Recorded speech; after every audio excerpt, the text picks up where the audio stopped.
秒秒秒，我们是咪咪毛毛来闲聊。我是不是糖果的 Candice， 我是 Alfie， 我是 Peggy， 最后 Fantastic Baby Fancy。今天主题是女生都爱聊星座，并没有。但我们今天都还是会浅聊一下我们各自的星座。在开始之前，我们都要上网查一下自己的资料，以及身边的朋友都是什么星座的哦。那我现在报一下大家的星座好了。Peggy 是双鱼 ，Candice 是处女 ，Elf 是天秤 ，Fancy 是水瓶。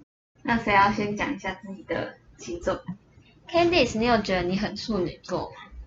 我觉得有比如说既定的处女座印象都是龟毛、洁癖、碎念，我觉得就蛮符合的。但有时候很爱雕一些小细节的东西。可是你有固执吗？固执是哪一方面啊？就是想法不太会变吗？好像会好像有哦。就是我想好的东西，我就会觉得就是那样，你就是要做到这样。有没有那个就不算固执啊，那个就是计划啊。对，但是比如说，就是我对于那个东西的想法，比如说你想好 A， 那如果人家跟你说 B 可能比较好，你会变吗？哦，有可能会动摇，还是你就是这样好像很随性，坚持自己？你是会被说服的那种？我觉得看是好的方面还是不好的方面。你是说别人的意见吗？对，但如果是好的话，那当然，因为你也不能说他错啊，我也不能反驳，所以我就会变成说好，那就你的，就有像你被说服，对，好像有点容易被说服。那就没有固执了。不是啊，那没关系，那我们先换下一个。OK，好，没问题。双鱼座 ，Peggy 是双鱼座，那你有很感情用事吗？因为他感觉我觉得他没有，我也其他一致认为，我也觉得他没有。我觉得我以前是就长大过程之中就慢慢被磨成很理性，像我家人都比较是理性的星座，像是什么金牛啊、摩羯啊、天秤，所以我妈很常说我是一个很感性的小双鱼被3个理性的星座包着，所以我就渐渐的变得很理性，直接变化。这样还不错我觉得。水瓶的既定印象是很怪，很怪水瓶的想法很怪啊，在别人眼中就是一个怪人，而且我自己也蛮认同我是一个怪人。而且人家说水瓶很怪，而且重点是水瓶他自己也蛮认同跟享受在自己很怪的这件事情上。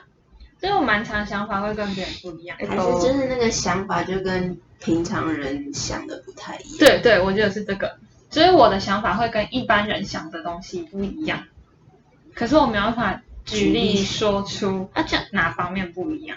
那这样是好还是不好？我觉得蛮好的啊，就是因为我想法跟别人不一样，那如果我提出了我的想法的话，他们可能也会联想到更多东西。那天秤我真的遇过，天秤就是都是美女，出产美女。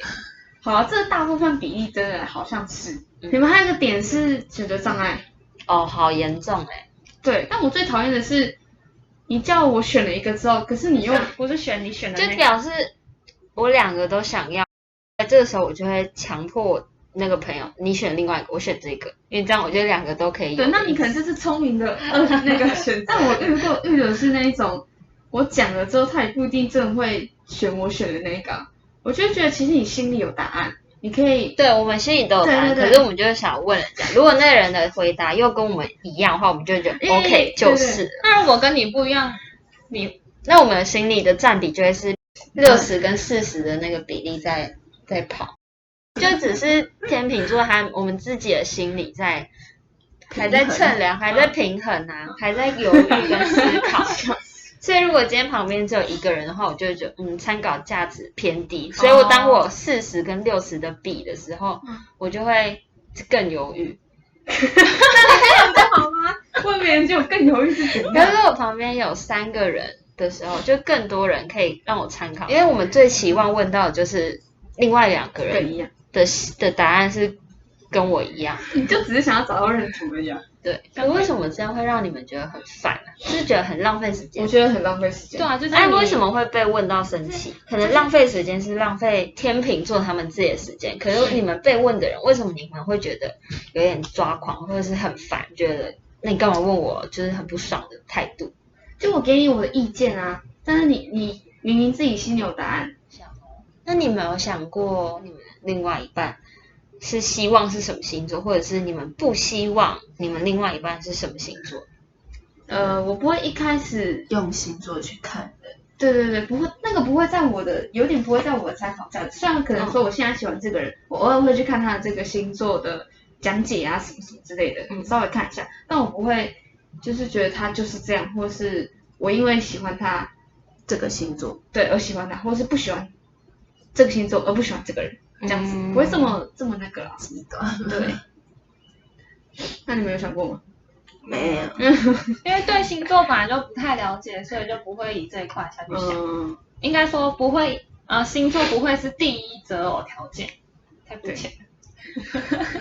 怎样？也不是肤浅啊，那你呢？所以你想要你的另一半理想另一半是什么星座？没有理想什么星座，是不要什么星座。是这样，是不是？讨厌是黑名单。好，来啊。如果是另一半的话，我不希望我的另外一半是巨蟹座。那巨蟹座不是拿家吗？我哥就是巨蟹座。然后还讲吗？我爱宅在家。因为我爸就是巨蟹座。你为什么对，我们家庭里面的男方大人都是巨蟹座，我就觉得，那这样子这整个家庭的可能气氛啊，就是都差不多，我就不想要是巨蟹座。可是如果你的另一半是巨蟹座，他真的对你很好，你也很喜欢，这样巨蟹是可以接受的。你可以接受他是巨蟹吗？我觉得这个说不准。你会去刻意避开吗？不会刻意避开，或是刻意排斥他对你好，还是怎么样？对。所以真的黑名单是什么？哪一个星座？如果以女生的话，男生我是觉得男生跟女生不太一样，但是我有女生的星座黑名单，就是金牛座。金牛，我真的每一次碰到金牛座的女生，我都跟她超不合，我就超讨厌她。他们有什么共同的特征吗？金牛座是很小气吗？是吗？好像是哦，既定印象。所以他们有什么共同特征吗？哪一个点是让你觉得合不来？我没办法去探讨我为什么就是不喜欢他，因为我就是没有跟他们真正相处过，所以在我要跟这人相处之前，就碰到我不喜欢的那个点或者什么，所以我就没办法更深入的去跟这个人认识当朋友。我好像很少遇到金牛座的女生。你们朋友圈有吗？我国小有一个，我的好像没有。我没有金牛座的朋友。而且到最后我都会有一个雷达，只要这个人我好像觉得总跟我没有很合，我每一次只要知道对方的星座就是金牛座。像我自己朋友圈蛮多都是双鱼座的。我以前国小有一个很要好的朋友，他跟我都是双鱼座，我们生日可能只差3天的那种。而且那个朋友是从国小，就算中间不同的国中啊、高中什么的，我们还是会持续的在联络。然后一直到现在都有可能时不时可能久久就会回一次讯息还是什么的，就觉得我好像一路走来就觉得跟双鱼朋友还蛮合的，你就会大概知道对方在想什么，或者是我们很多想法都很像。就是自己的星座的那个，对，那频率很像，而且他们就是我觉得我想到他们的个性，再去想一般双鱼座的个性，他们感觉每个都蛮合的，就是很符合双鱼座那个既定印象。我怎么都没有遇到处女座的朋友。可是我全部的朋友里面就只有一个水瓶，那怎么样？蛮合的啊。因为我们就是想法都很像。真的会吗？真的假的？你是从来没有遇过另外一个处女的朋友吗？你会不会从现在开始？你是什么星座？好，那我可以当朋友吗？招处女座朋友，我不知道好像还是你没有特别就是去看你的朋友是什么？对啊，也有可能。但是我因为这有做功课啊，所以我之后再回顾起来，没有处女座的朋友哎，因为都在我这里。电话拿来，介绍过来蛮多处女座的朋友，但是女生的话就是2个，而且这2个女生都跟你一样，都喜欢女生，笑死，超猛的。我那时候想说是怎样，处女座都要求太高，会不会特别看不上男生，就会找他们属于自己的宝藏女孩。保障女人。对，我觉得你这个理论有可能成立哦。可是我持反对意见，因为我的朋友里面有3个都是处女座，哦，这么多，他们全部都有男朋友，所以就跟你们意见不太一样。可是像你们不是有做对自己星座的功课吗？你们就是它里面还有哪些点是觉得你真的有中的，很符合你的？计划性，就是所谓计划性，就是你要做什么之前会有一个，你在脑中会有一个时间表，也不是说没有照这么时间，就是我会知道我现在这一步做什么，然后下一步做什么，然后可是不一定有时间。对，因为很清楚步对骤，然后对但不一定是时间。对，可是最近可能忘记后，甚至还要把它打下来。就是可能我现在这个出去，我现在到全联应该先买什么，然后再下去我要买什么晚餐，然后再怎么样，好这么好细哦，对，好夸张。而且你要先计划好，你才能一次到位。对，一次可能去那边你就能买到你所要的东西，或是你就想好了。那如果有人打乱你的计划呢？我就已经计划好是这样。如果你跟我讲一个别的东西的话，那我又要再重新计划。对，我要再把这个东西考虑进去，然后再重新 run 一次的话，我会觉得很麻烦，打扰到我了。抱歉，对，就是这样。所以就是计划性这个部分。但对读书那种是没有啦。生活上的，生活上读书那个，我怕大家觉得我好像会按部就班读书什么，没有。你们呢？我喜欢摩羯座的执行力，然后跟他们下定决心要做一件事情的时候，摩羯座都会照着自己的要的去走，就那个执行力是很强。像我，对，可能就是说而已。然后就是那样拖拖拉拉，可是他们不会拖拖拉，我就觉得很佩服，也很想学习。可是我身边好像没有摩羯座的朋友能这样带我一起。我有一个，但是可以介绍给我哦，不行，我妈就是摩羯座。啊，你有吗？有，我觉得我妈对每件事的执行力好像都蛮强的，就是真的会去做。而且会想要。也算是做到好的那种吧，对自己要求比较高。对。你们对天秤的印象是什么？我没有天秤朋友。或者是网络上写天秤怎么样？我要看看我。天秤的印象是我哥吧，所以怎么样？我哥是天秤，但对他没印象。有一种对我就很开朗吧，就是那种四处都可以交朋友的那种，因为我觉得很外向，对外向，我觉得这个也很会交朋友的那种。我哥没有，抗腰，我哥都宅在家里了。还是你哥是处女座？不是，他是天秤。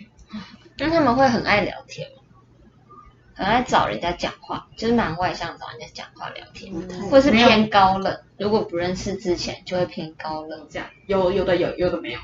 因为刚刚有说那个很注重细节嘛，处女座，还有对于另一半，我自己觉得好像也蛮挑的，但是也不是说长相那种外貌，是指他各种细节。刚开始看到一个人，可能有好感，但是只要一发现不好，对，就可能你不能接受一些小细节那种，就直接拜拜。所以一个小缺点你都不能接受吗？处女座很严格，因为那个小细节对他们来说，他们会想到，那这样我往后就都要包容他这个小细节啊。可是我就是看了小细节非常的不顺眼，对，不顺眼。那这样如果我跟他在一起之后，我之后是不是就要一直看到这样子的小细节？所以如果很多小细节堆叠起来的话，他就会大重点。对，处女座标准很高，眼光很挑，真假的？他们也没有说过怎样就不行，只是他们会可能好看到这个男生可能长得白白帅帅的，可能大部分的人都会喜欢，可是在他们眼里，他们就觉得这样不行，对，他们眼光是真的很高的那种，所以我不知道他们的眼光高的点是在哪里，只是他们因为有感觉得出来，他们是真的有在挑，真的、哦，对，好酷哦。那你自己的择偶条件有吗？单眼皮加分，可以有点内在吗，小姐？内在是指，因为你也要相处过才知道，可是又没办法准确说出他的内在是什么。那如果就外观，你们都会选怎么样的？比如说长头发啊、短头发啊、单眼皮、双眼皮啊，身高多高啊这样。我原本的条件跟我以前交往的往例都是身高175，至少或者差不多，但是我以前交往的星座都跟我自己星座一样，都是天秤座，几个，好像4个，哦，这么多，就是都是天秤座。哇塞！哦，但我有发现我自己都喜欢万人迷。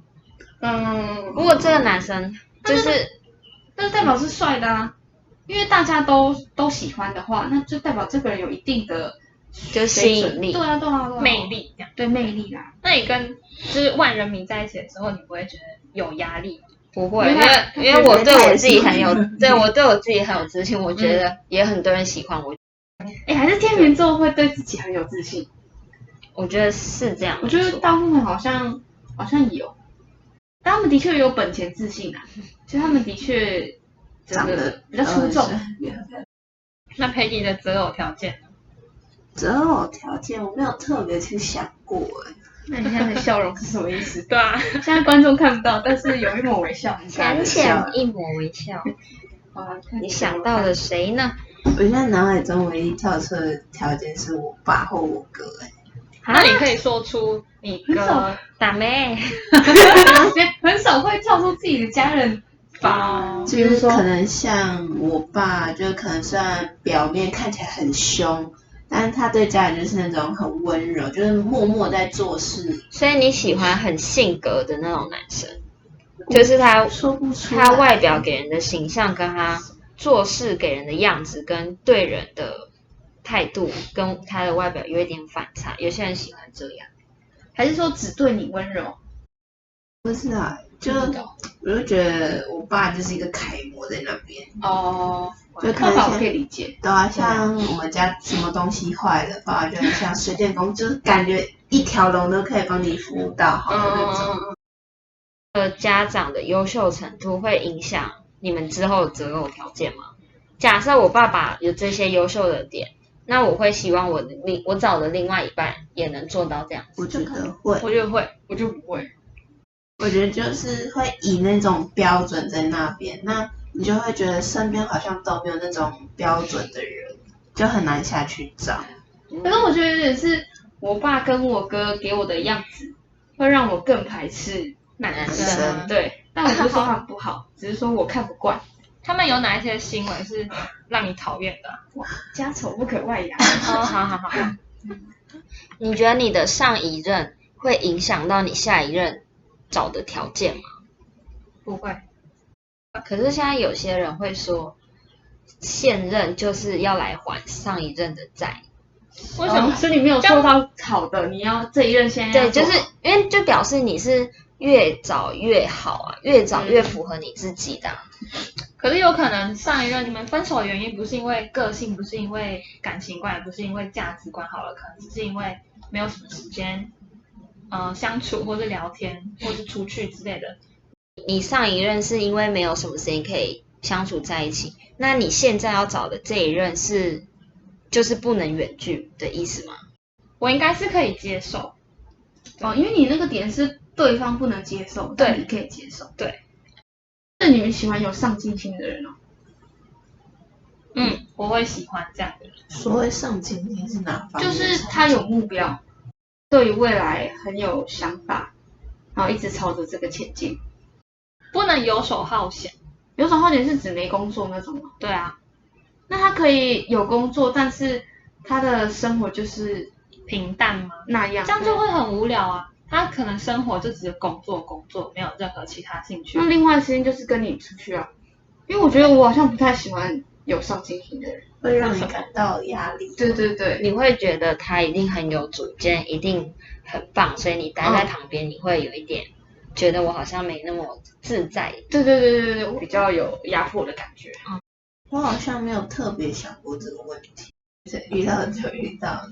我有想过，我觉得要有，你就要有，对，因为不然我会你有嘛，因为我会看不下去，我觉得我怎么跟一个烂人在一起的那种感觉。哎，不能讲烂人啊！我烂人是指，不是说他这个人就是很糟糕还是怎么样，我会觉得怎么对于自己一点都没有想要突破的一个感觉。那你们，因为我之前有看到那个最近很红，算是最近吧，比较红的问题就是你们比较能够接受精神出轨还是肉体出轨？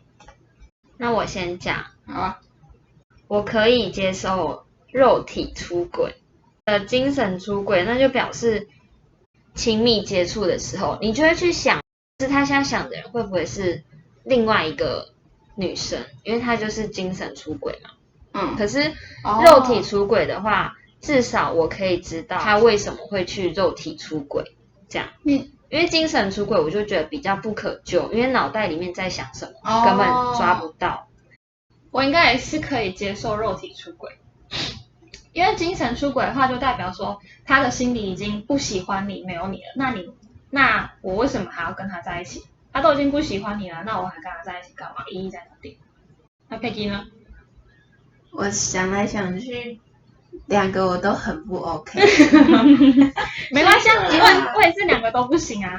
因为我就会觉得你不管选哪一个，比较能接受哪一个，但是感觉都会联动到一起啊。因为如果你没有精神出轨，你也不会想要跟我啦，就不会想要有进一步的那种肉体的关系啊。可是有些人性跟爱是可以分开的，但我不行啊，所以我就觉得说那两个一定都是不行的。我是可以接受精神，为什么？为什么？因为肉体化就让我想到很恶他跟别人可能已经有别的碰触了。可是他不喜欢你了，你们要？可是不对，就跟他刚刚讲，如果不喜欢他不喜欢我，可是我还是喜欢他。虽然这样看起来有点病态，但是不知道太深奥了，生还是我的吗之类的？不知道就是比较能接受精神因为我还是喜欢他，那能怎么办？那所以也就是说，你会选择你爱的人，对吧？而不是爱你的人。如果硬要，就是如果会有这样选的话，对，有这个选择的话，他比较爱你的话，那是代表你可能没有这么喜欢他，那没有基本的这个的话就不行啊。你会选哪一个？爱你的还是你爱的？我会选择爱我的，爱你比较多的。对，为什么？因为爱我比较多的话，他就会什么事情都算以我考虑吗？就是他的想法里面都有你，以你着想。对。可是你没有很喜欢他，可是我还会试着跟他试着爱他，好可怜，对，跟他相处啊。而我同意他，因为我好像是这样，我也会选择爱我的人，因为他爱我的话，就代表他会对我好。我虽然也爱他，只是我爱他的程度没有他那么高比例的话，我就会因为他的对你好，或者是对你家人好，或是他的上进心，他对于面对事情或是生活态度，就是他会越来越吸引我。所以这也会影响到我越来越爱他。可那个程度就是没办法比上他爱你。什么意思？我意思是说，就那个程度永远都是他比较爱你。你说之后也不会变吗？这有那么多大前提在。我觉得我也会选爱我的人。为什么？因为我会觉得你去爱一个人，可是他不回应你，你这个爱就会很累啊。你只能自己单一的去追寻，单方面付出得不到回报啊。至少爱我的，我可以感受到我真的是被关心啊、照顾的那种感觉。没错。可如果你没那么爱他的话，就就不行了。我自己个人，可是你很爱对方，但对方没有那么爱你，你也很积极付出，可是你没有得到回报的话，你怎么办？所以这就很难说啊，因为像我跟我男朋友就是这样子，我男朋友就是一个他会选择他爱的人，所以这也就是为什么他会跟我在一起这么久，然后现在还是好好的跟我在一起。所以嘛，这就是人家讲愿打愿挨，就是这样。那我也有因为这样子感激自己。对我自己的想法，或是对我之前为什么会纠结要不要继续跟这个人在一起，什么样，反正这总刮的这个点，我就会去整理我的想法，然后跟之后做的选择。所以你看，每个人对爱的定义都不太一样啊。那观众想要跟我们分享，你会选择爱你的或是你爱的人的话，都可以留言告诉我们哦。以上就是我们今天对于星座、感情观以及择偶条件的分享。听越多遍就越快找到另一半哦。OK，拜。